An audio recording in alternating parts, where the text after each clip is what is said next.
Well, hello, Leslie. How are you? I am well. Thanks for joining us today. Thanks for having me. Hey, Leslie, for those that haven't come across you online, tell our listeners who you are and what are we doing talking today? Absolutely. Well, I'm Dr. Leslie Hodge. I am a pharmacist and have been for 15 years. But most recently, I have branched off into personal styling and image consulting. And so, if you haven't come across me, you may find me under Dr. Leslie Hodge. But in the styling industry, I use El Renee, which is a play off of the first letter of my name, but I do spell it Elle and then Renee. So that's the name I use in the fashion world, as they say. Leslie, I see that the connection we have is that we both are Boilermakers from Purdue. Yes. I don't know if there's a correlation now that my name's out there a little bit more and being from Purdue. All of a sudden, it's like the university closed down. No correlation, Mike. No correlation. Isn't that something how we are on this just pause and be still for a moment and then ooh, what do we do with all this time? That whole process of that is interesting. So we're recording this right now in late April. So we've been through this for a good month or so, right? Or Exactly. 6 weeks even or something like Yeah. that. About 6 weeks. How's your life changed during this? You know what? I have been continuing to work. So, as people like to label us, the frontline workers, Yeah. I've had to really adjust to the adjustments because there are adjustments initially when we first started the shutdown and the stay at home orders. The changes were daily, right? So you Yeah. literally walked into work and said, "Well, what are the rules today?" I know Right. that may sound kind of a cliche, but it really was. What are Yeah. the rules today? What are the expectations today? What can we do? What can't we do? What should we be doing? And then just also being that calm, right? Because you're Yeah. trying to learn and trying to stay abreast of everything. But then when you're dealing with patients and customers, you need to be that face of calm and Right. help really guide them through this situation because it was new for everyone. No one has lived through this before to this degree, let me say that, and no one really knew Yeah. what to do and how to navigate through that situation. So it's been a pretty, I would say, demanding emotionally and mentally.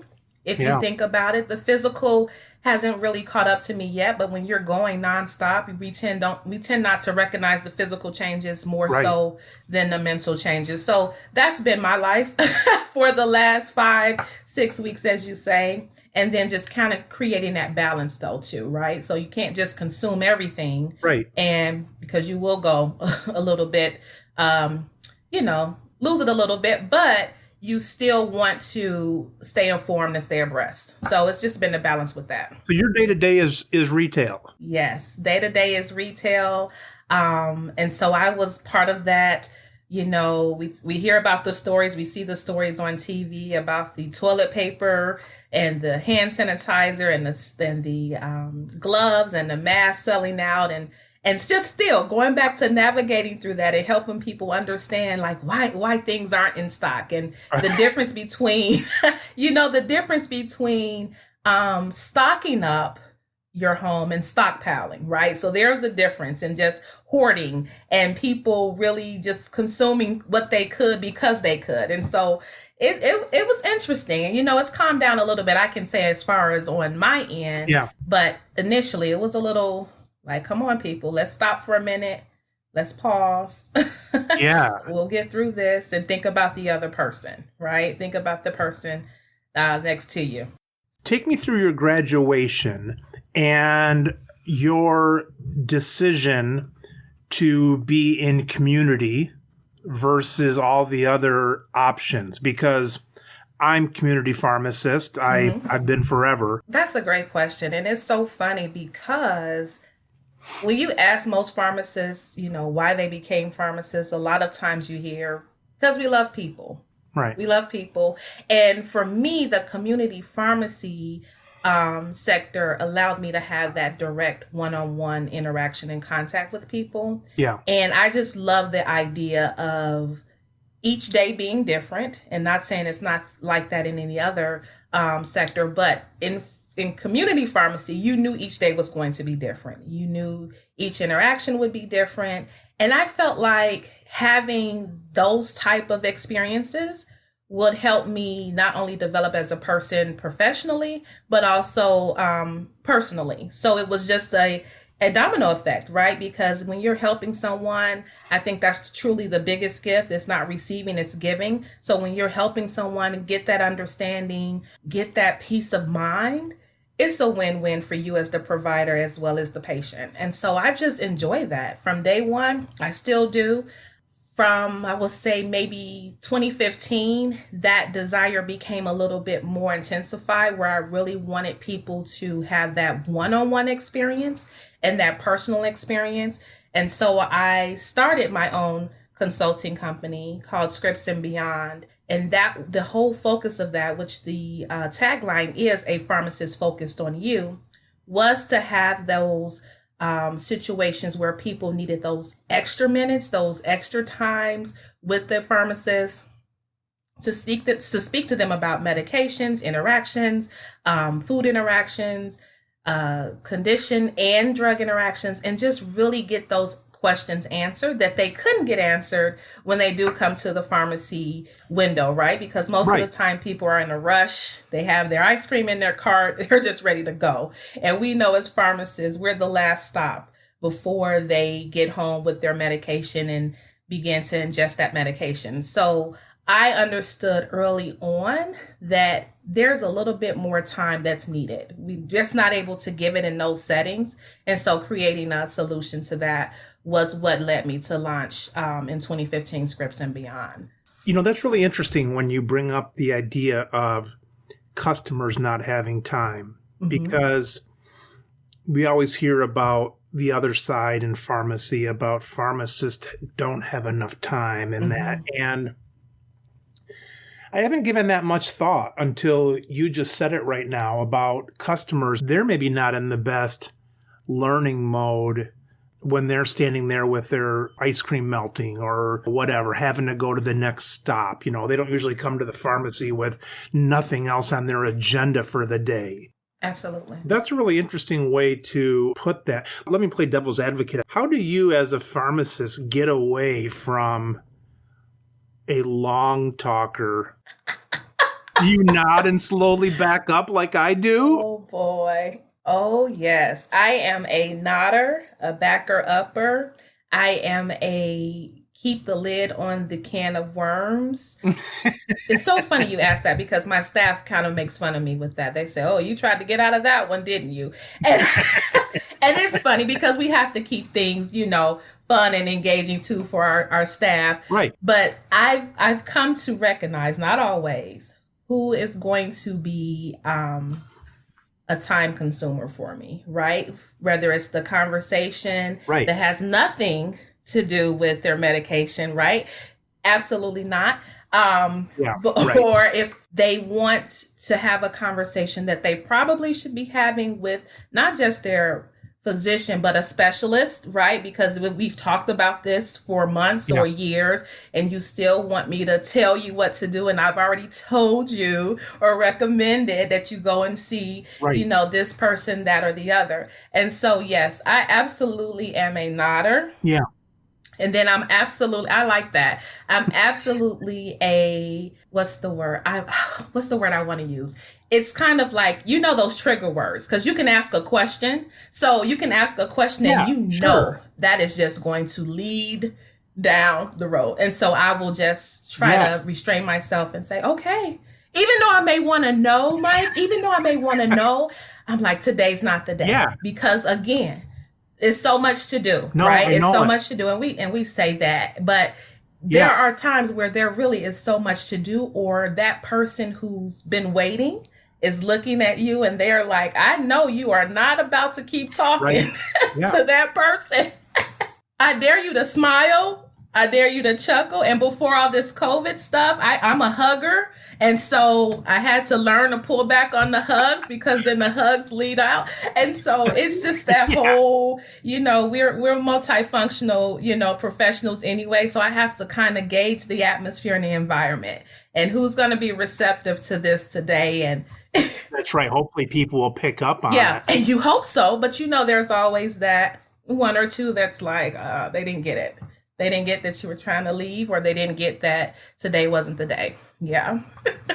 Usually on the phone, I've come across these patients where they'll call and they'll say they have a question. Mm-hmm. And then what I try to do is, it's usually when I'm in a hurry for something, but I'll say, okay, Mrs. Smith, tell me what your question is, because this is rather interesting what you're telling me about, but I want to make sure that through this information that I don't miss your question. And they'll say, okay, well, then they'll start telling the story again. And then you say, all right, Mrs. Smith, but let me ask you again, what is the actual question? And then they'll go on again. So then I get to the point where I say, Mrs. Smith, the next word I want to hear from you is what or why or when or how or where. And then, because I said that means that there's a question coming after that. And then they'll say again, well, then I went to the such and such. I said, yeah, but that's not one of those. Well, it's not one of the W words I wanted to hear. Let's start the question. Just restricted to you consulting. Would you feel a need to do any retail anymore? Would I still want to do retail, provided that the consulting was sustainable? This is what was my plan originally. The idea is to, yes, do consulting full time. That's what I do. But I always entertain the option of having access to retail. And I tell you why. Because retail keeps you abreast of the changes quickly. It keeps you abreast of what patients are dealing with day to day. And because it has been such a resource in how I develop my services and develop my resources, it's almost like it's that conference that we go to every year that you're like, I can't miss, I have to do it. I would want to still do retail on the as needed basis, something a little structured, but at least I knew I still had access. How many hours do you think it would take to still feel that you had that connection? I would say at least 8 and no more than 24. So that's saying a day a week just to be submerged in it, not totally drown in it, right? So you're getting a taste, but not, oh my goodness, I still have to go back and do this. I don't have time to do this, but it still would keep me afloat. So the consulting's doing great. And then you've got a team of this and you're doing this. You would still, almost regardless, you would still say, I'm going to spend a day in retail. I would do 16 hours a month. Now you decide what that looks like. Is that 4 hours to cover someone who needs to go get their kids, 4 hours on a week? I would do 16 hours a month of retail. That feels about right to me, about a day every other week. Leslie, on your consulting service, you use Calendly. I do. So for our listeners then, what Leslie and I are talking about is, there's other ones out there, but we both happen to use one called Calendly. It compares your schedule on a number of different programs, but in this case, we're both talking Google, right, Leslie? Yes. It looks at your Google Calendar and it says, okay, I'm not going to make any of these times available that Google is already saying I'm busy. And then people can come in either on their handheld or whatever, and they pick a time and they can answer a question or two or something. Calendly then throws an appointment onto Leslie's Google Calendar. So all of a sudden you're there and something pops up for 4 days later. What's your next step then in either of these cases? Yes. So the next step is to send a welcome or congratulatory, depending on the situation, message to the person who just book the consultation. That's auto from Calendly? I actually do it now because depending on So let me tell you a little bit about that. Depending on what they tell me they want to book the consultation for, because I Gotcha. always ask why, Yeah. what's your purpose of seeking out these services? Oh, I see. And it's not just like a multiple choice. They're writing stuff out, so you're really getting some Yes. feedback. So I'm getting a little bit of background. Yeah. So I will send a message. It's nothing too broad, but just to welcome them, congratulate them on taking that first step. Right. And I try to include something from what they indicated on their booking page. Right. Just to let them know, like, I read it, so I see where this would be a good fit. I see where we can talk, so I can begin thinking this through. How is this consultation going to go? Right. And so that message goes to them.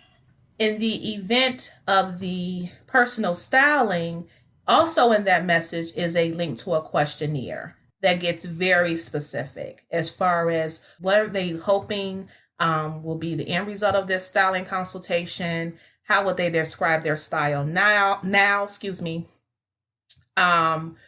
what's their favorite colors? What colors do they prefer? What styles do they prefer to wear?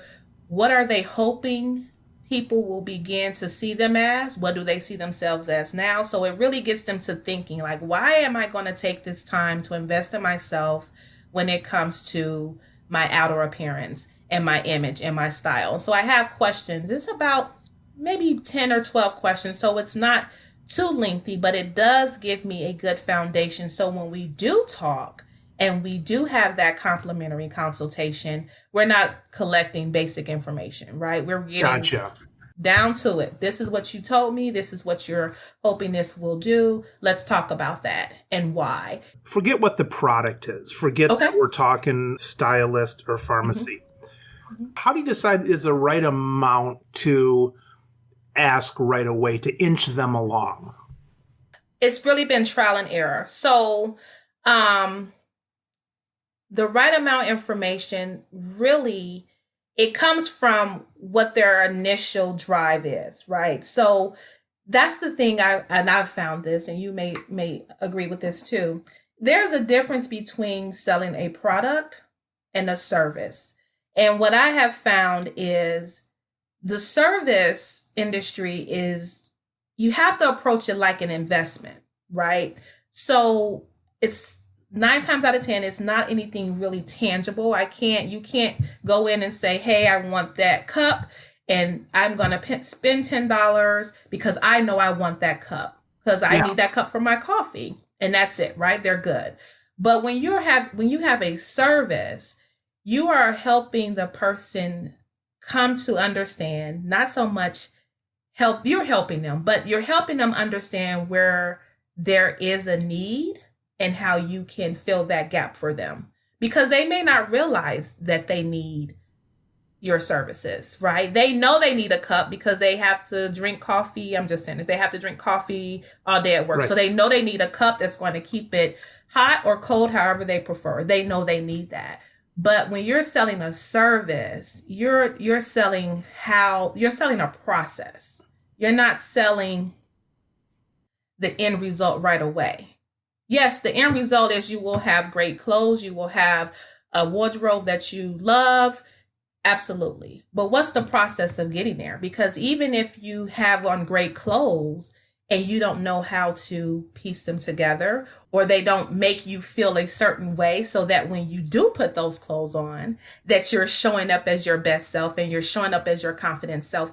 It's about understanding that. Same with medications, right? So yes, the end result is you can have this great, convenient, easy to use medication regimen, medication plan.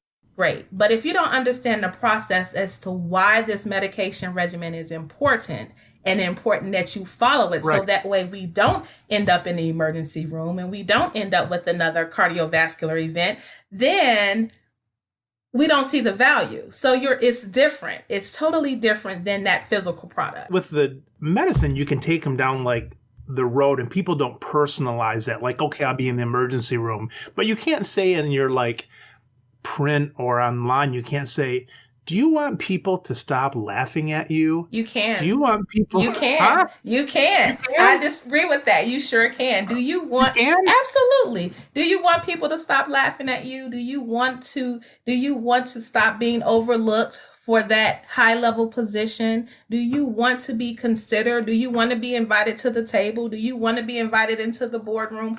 Someone laughing at me is different than not being invited. Why do you think you weren't invited?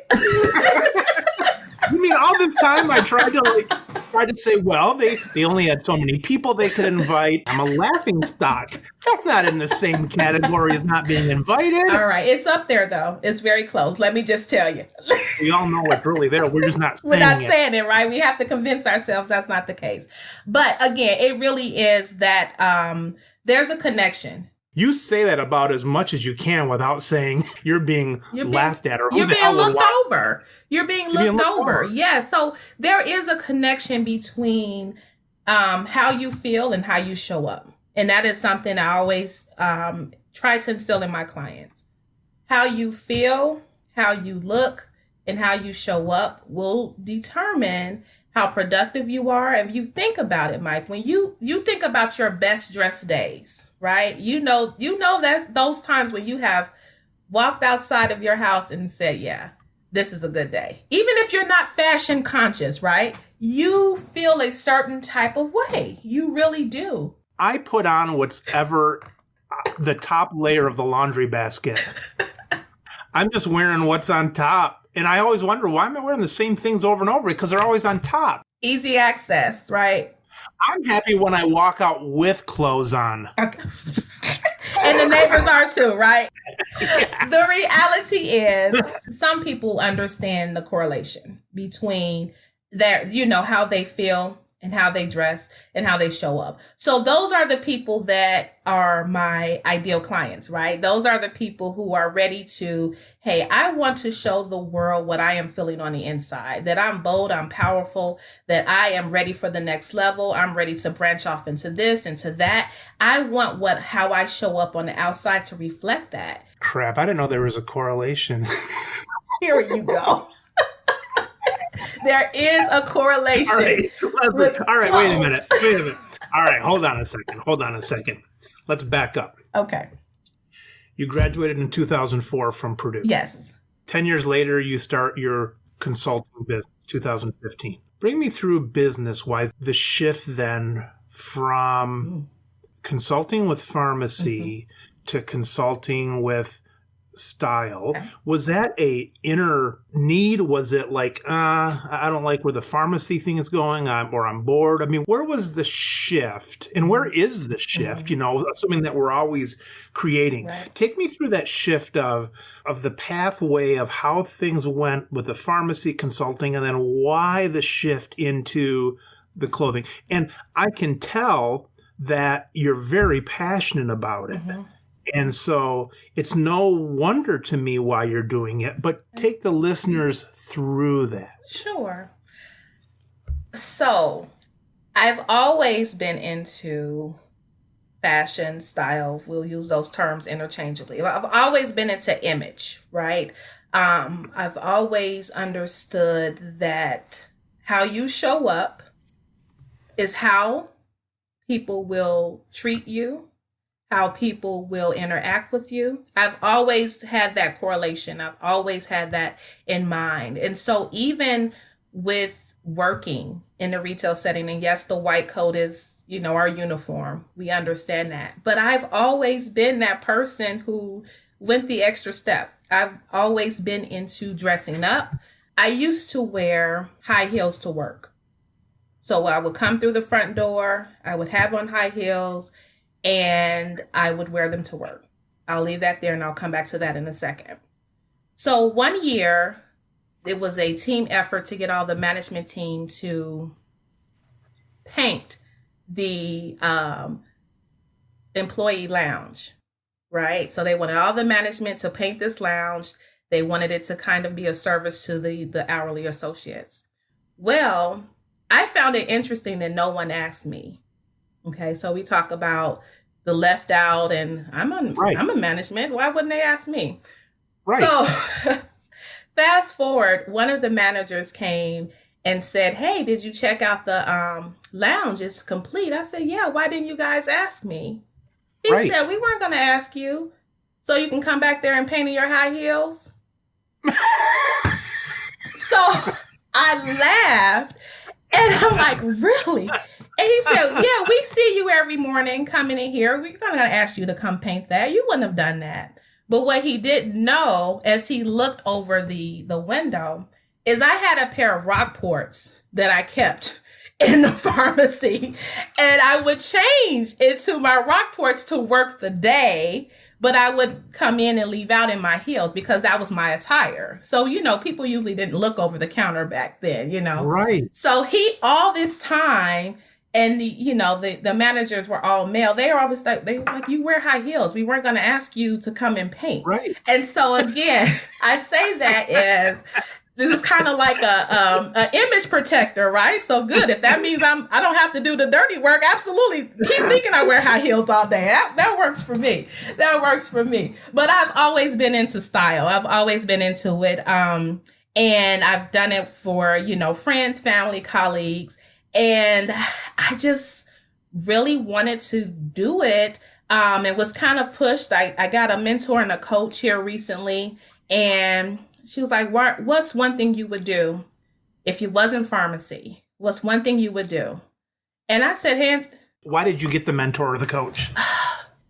I think that was after you had already started your consulting. Yes, your actually, I've been working with her now for about, oh my goodness, almost 9 months. I got one because I knew there was more. Now, this is going to sound very, broad, but I knew there was more that I was supposed to do that wasn't necessarily pharmacy.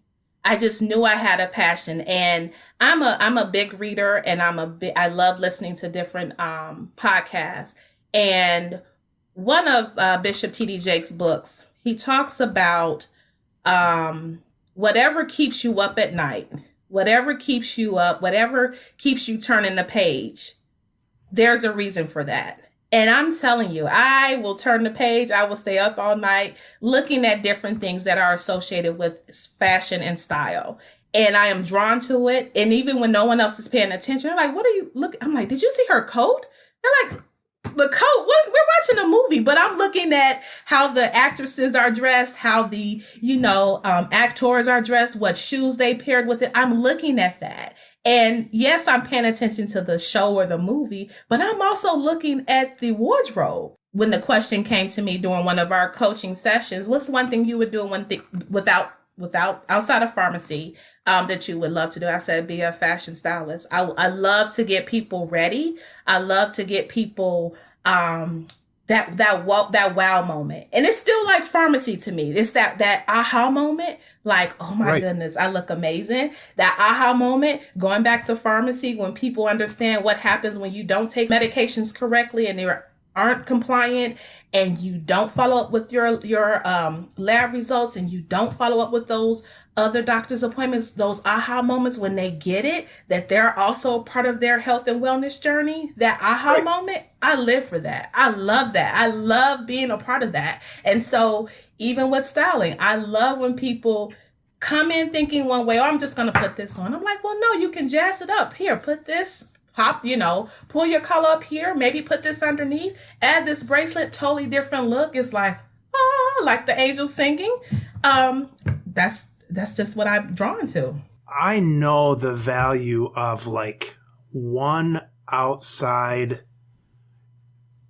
coach or one outside comment. But then after it's done, everybody wants to be a Monday morning quarterback and say, "Well, it's easy for me just to say, well, why don't you just do that?" I didn't need someone to tell you, but you did probably. If you didn't get that coach, so explain the power of that coach. Why were they able to turn that on for you to now become El Renee versus what you were doing? What did it take? The accountability and the help of getting out of my own way, right? Because just like you said, yeah, I could do that. Yeah, I can go start that. I know the process.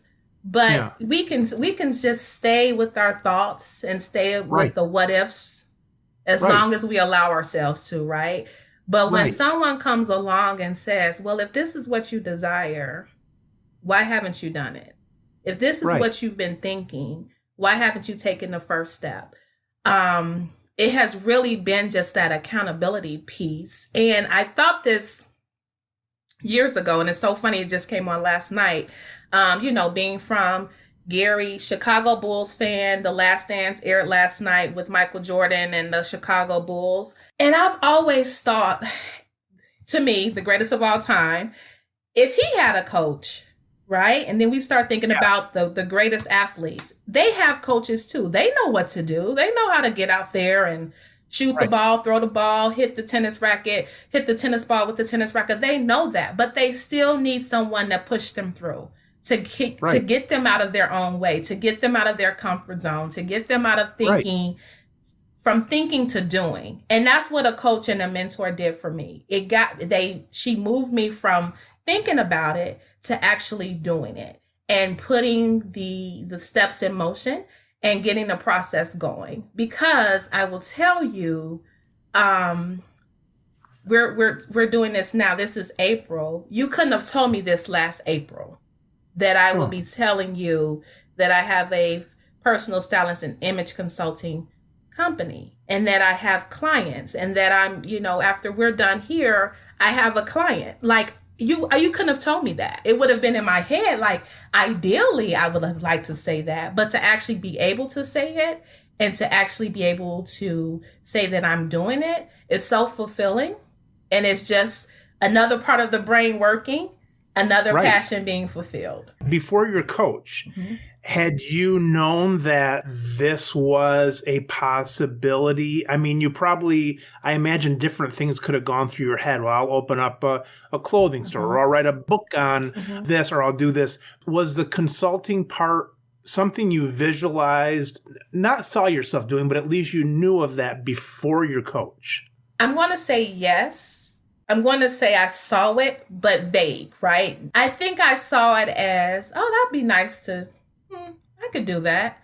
But as far as putting in the work and putting in the, just getting started, I don't know when that would have happened, right? I think I would have just been content with operating on my own terms. Hey, I'll do a friend here or there. Oh, someone's, having a baby shower or an event. Oh, okay, I don't mind doing it. But to do it to the point of, yes, you need to book a consultation. Let's have this discussion. Then there's the payment. Then these are the services being rendered. Never to that degree. And even now, Mike, I'm thinking even broader.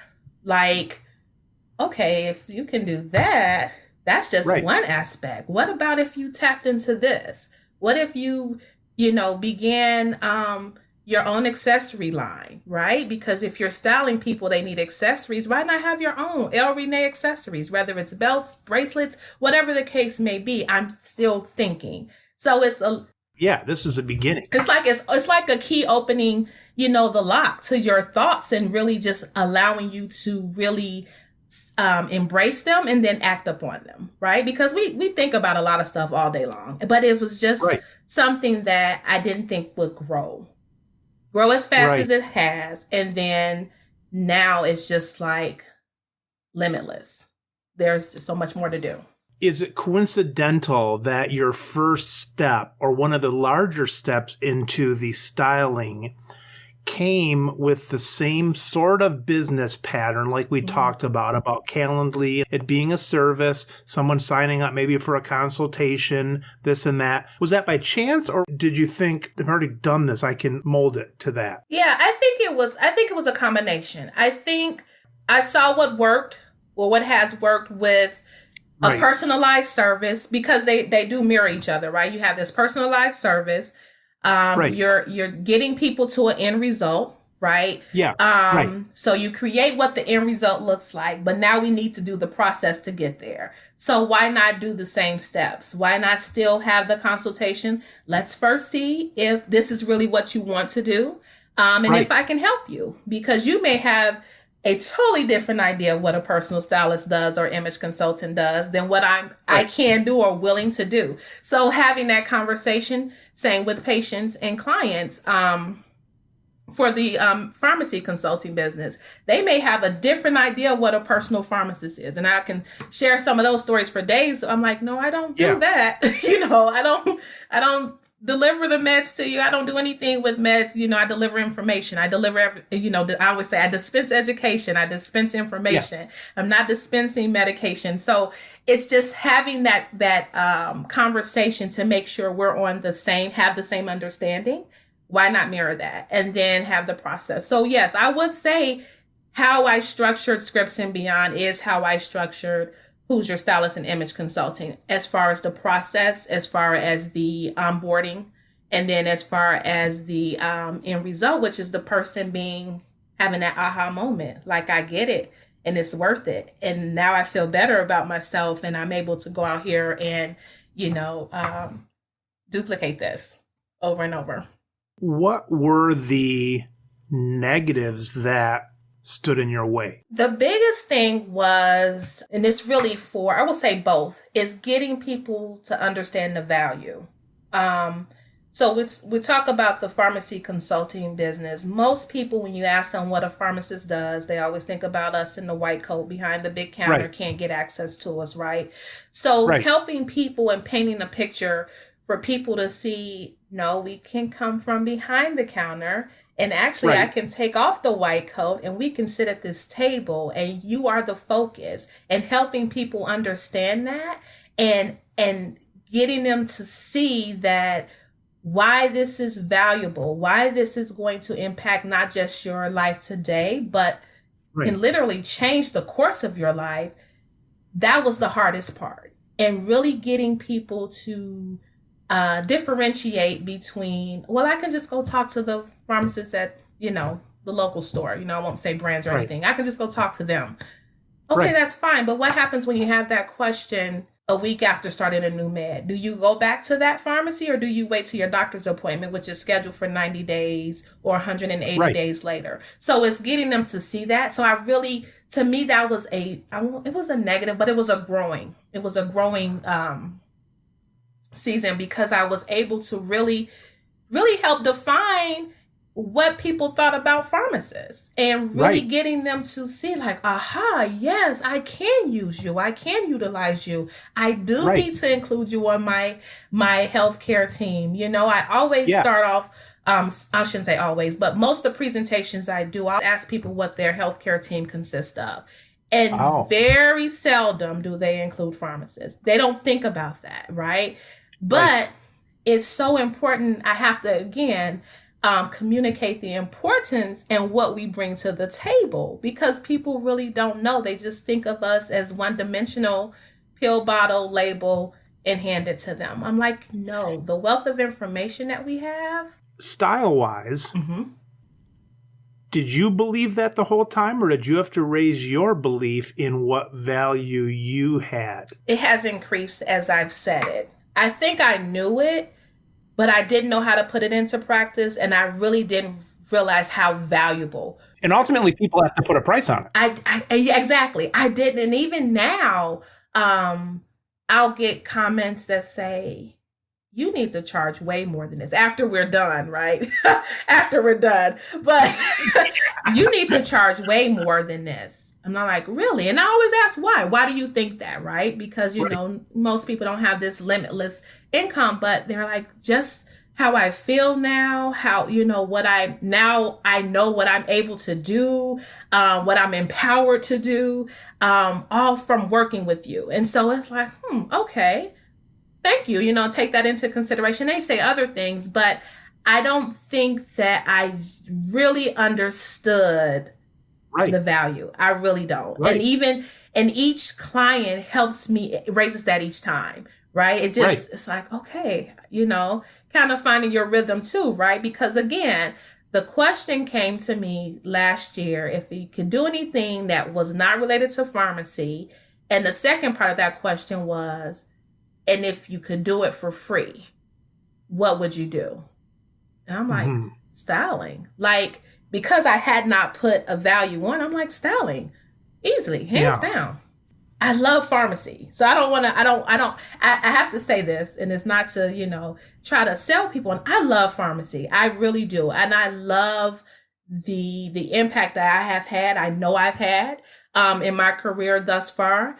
And oftentimes I will do those things for free in the sense of, medication consults with people who I know cannot, afford it or don't even understand the value of it. Right. Absolutely. Because I love it. And so that's the same even with styling, right? People have asked, can you help me? Yeah, absolutely. I'm not thinking, okay, I can help you as soon as I, see a paid receipt on my phone. I'm not thinking that way. I'm thinking, how can I help you? And so it's different. And that's why I think it's becoming successful, because I'm not thinking transactions. So Leslie, we talked about how much would you still be in the pharmacy should you want to be in it. So now I got to ask the same question about El Rene. It gets bigger and bigger. When do you drop all the pharmacy stuff off? Mike. Come on. I wish I could. I know. Mike, now. I can't. I'm telling you, pharmacy is non-negotiable for me. We're going to come through the back door on this then. I'm nervous. Leslie. All right. So where's El Rene? El Rene, the brand, in 10 years? Ooh, that's good. El Rene, the brand is, wow. It's some product. It's definitely some products. It's definitely top of mind when you think of stylists, when you think of influencers, when you think of notoriety. Absolutely. That's you. Yes. And do you actually have a product in 10 years? Absolutely. Yes.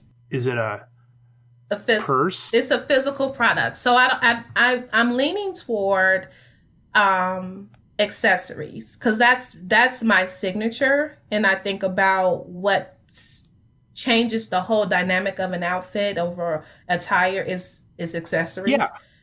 All right. So it's belts. It's belts. It's clutches. It's jewelry. It's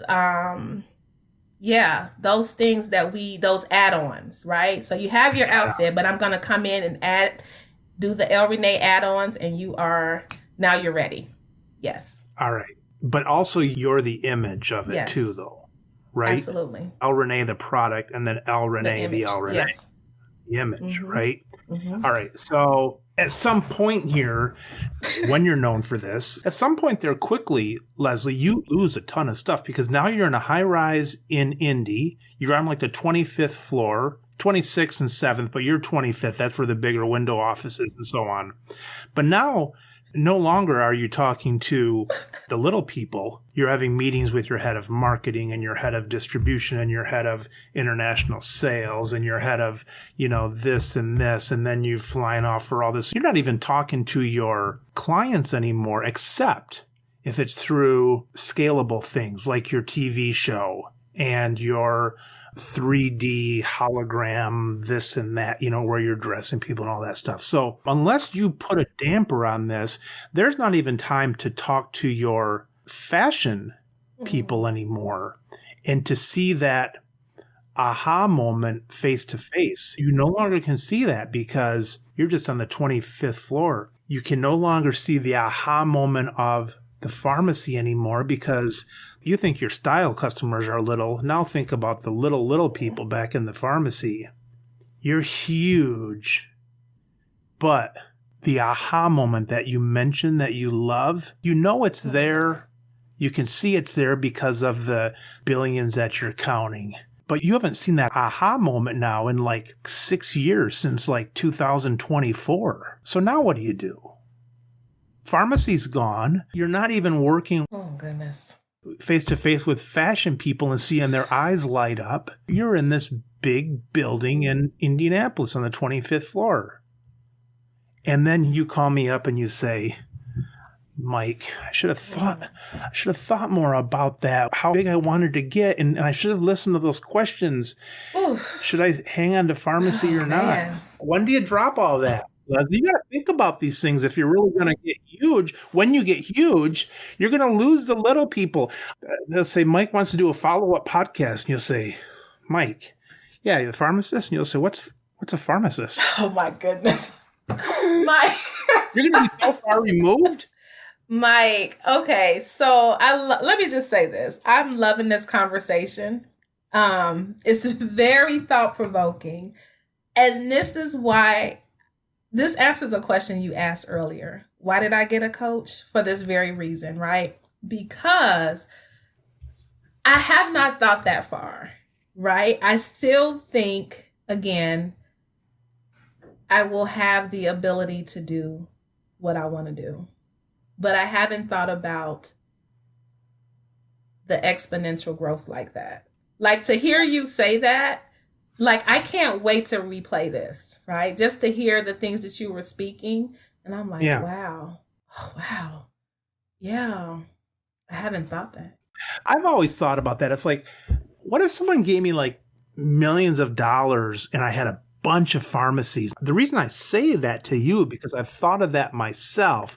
Just, well, would I want to be only seeing fellow business people instead of customers and that? Yeah. See, I vibe. I think connection is at my core. I think when I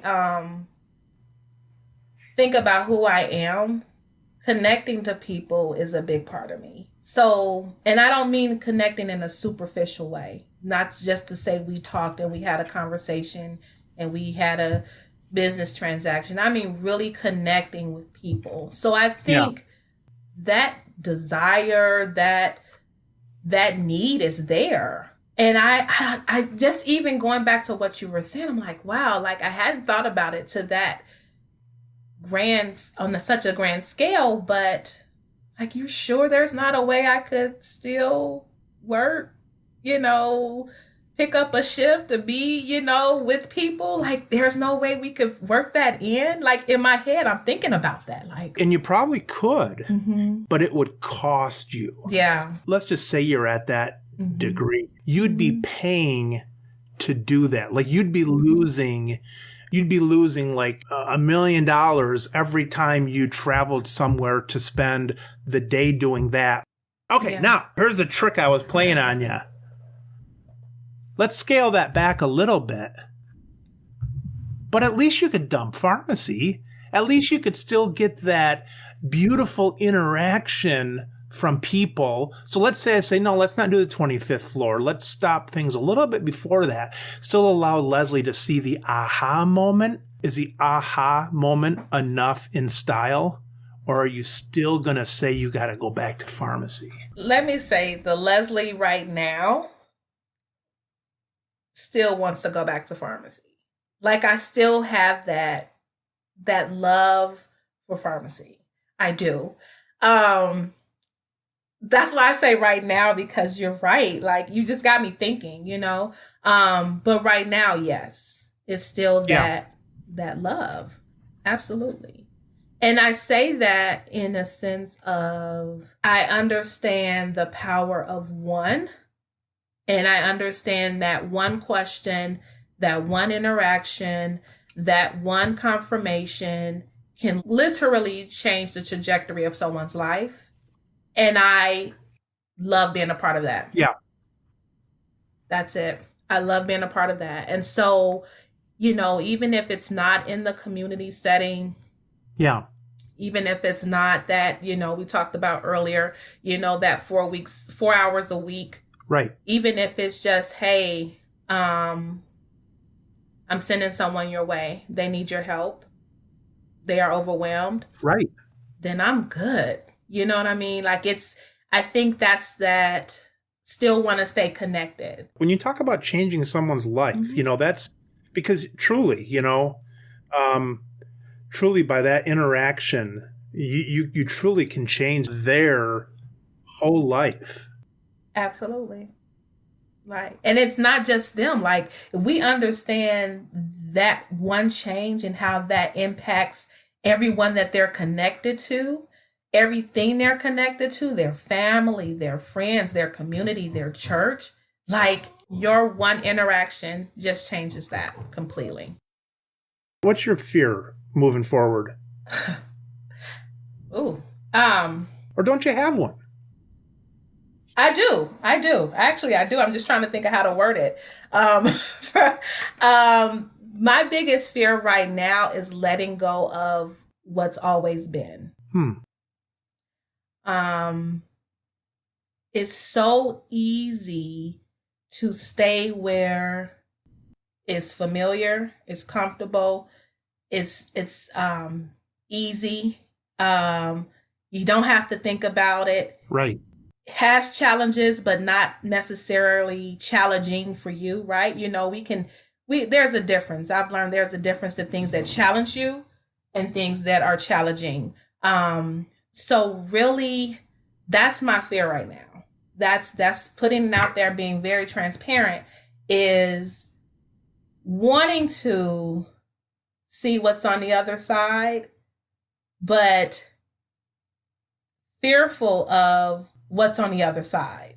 Right. And people can say that, oh, just go and see, it's okay, and you're a pharmacist and you can, but it's when you're used to certain things operating a certain way, it's like, oh, the fear of the unknown, right? So my thing is changing that, silencing that fear, really stepping out on the faith that I have and seeing what happens and being okay with that. You know what I mean? Being okay with that. So that's that get out of my own way, going back to the whole accountability and overthinking things, getting out of my own way and really exercising the faith that I know I have, that I encourage others to use, and really doing it for myself. That's the thing right now. You hear about people who have really gotten successful. Define that however you want to, but they've always gotten successful, usually through failure. And people can talk a lot about, well, failure is great because it teaches you how to blah, blah, blah. It's like, no, one of the reasons failure is great is because you can't go back to that. Right. It's not there. And so you only have one direction to go in. Your other business went bankrupt, or the pharmacy salaries dropped in half, or COVID shut you down or something like that. So a lot of times you don't move in a certain direction unless that direction, there's nothing there anymore. It's all about our perspective on it, right? So we can say failure, or we can say the lessons that we learn. And I choose to say a lesson, right? We learn what to do, what not to do. But I think too, for me, going back to being fearful, and it hit me when you said it, one of the biggest fears I have is being where I am a year from now. Wondering what could have been. That's fear. Okay. That's I said earlier, you couldn't have told me last April, one, we would be having this conversation, obviously, but two, that I would be telling you that I, launched a styling company and have had clients in this building. I wouldn't have been able to tell you that. But the fear of, man, what if I hadn't done X, Y, and Z? What could have happened? And this year is going to go by anyway. I always tell people that. And I tell that with students. Right. The time's going to go by anyway. So what you choose to do with it is on you, right? You can either just stay comfortable, go with the flow, or you can take that risk. You can take that risk on yourself. You can invest in yourself. Bet on yourself, whatever words you want to use, but it's that fear of not doing that. Right. And coming back next April and you're like, so Leslie, how's the year been? I'm like, oh, same old, still blah, blah, blah. And having pursued not one thing that I know or have the desire to pursue or could pursue or have been working on, from fear of what if it doesn't happen the way I want it to, or what if it doesn't succeed? Like, that's the fear. That's where the coach comes in. Yeah. Absolutely. Absolutely. And it's really, if we think about it, the coach is only, and I'm not saying this be dismissive, but the coach is only helping magnify what's already inside of you. Yeah. Right? She's not coming in and saying, oh, you want this? Let me give you this. Here you go. No, she's helping you peel back those layers to what's already hidden, whether you hit it yourself or it just hasn't bloomed yet, but she's helping pull back those layers of what you're already capable of doing. Right. And so with that, that's how you can get from behind yourself and your thoughts and the what ifs, because the what ifs will drive you crazy, right? The what ifs will literally drive you crazy and will keep you stagnant and keep you at the same place you were 6 months ago, 9 months ago, a year ago. Yeah, it's almost, I told this to someone and they disagreed with this delineation of the two terms, but it's almost like there's like a teacher, and I don't mean the teachers that really get involved, but there's a teacher that's teaching something in one direction versus a coach that's kind of pulling it out of you, you know? Pulling it out. Absolutely. Absolutely. And that guidance. And then still that accountability is huge, because if you say you're going to do something, I don't know about you, and there's science behind writing down your goals and writing down things. But if you tell somebody you're going to do something, it makes it a little bit more difficult to not do it, because you've already put it out there. Like, you told me you were going to write that book, Mike. Yeah. And you're like, oh, I did? Oh, I did. Darn it. I told Leslie I was going to write that book. I have to do it. Right. It's still what you want to do, but it's that extra push of you're holding me accountable. Like, Mike, when is the book launch? When is the book release? It's that reminder of that thing that's already brewing inside of you. Where are we a year from now? Okay. Well, you're going to put it out there. I have to put it out there. So a year from now, I will be telling you that I only work retail 16 hours a month. And that Scripts and Beyond is still booming, still speaking, still getting clients, still changing lives one person at a time. And I will tell you that El Renee has her accessory line, and it's launched and it's selling well. In a year. In a year. Good for you. Yes, that's what I will tell you. Are you going to have anything for old fat guys? Oh, my goodness. I'm asking for a friend. Asking for a friend. Come on. What? We can get some things going. We'll get some accessories. All right. I want at least one. Leslie, pleasure talking to you. It was great. Thank you. I can see that passion as you talk about it, and it'll be right there where you expect it to be. I appreciate that. I received that. Thank you, Mike. All right, Leslie. We'll talk again. Looking forward to it.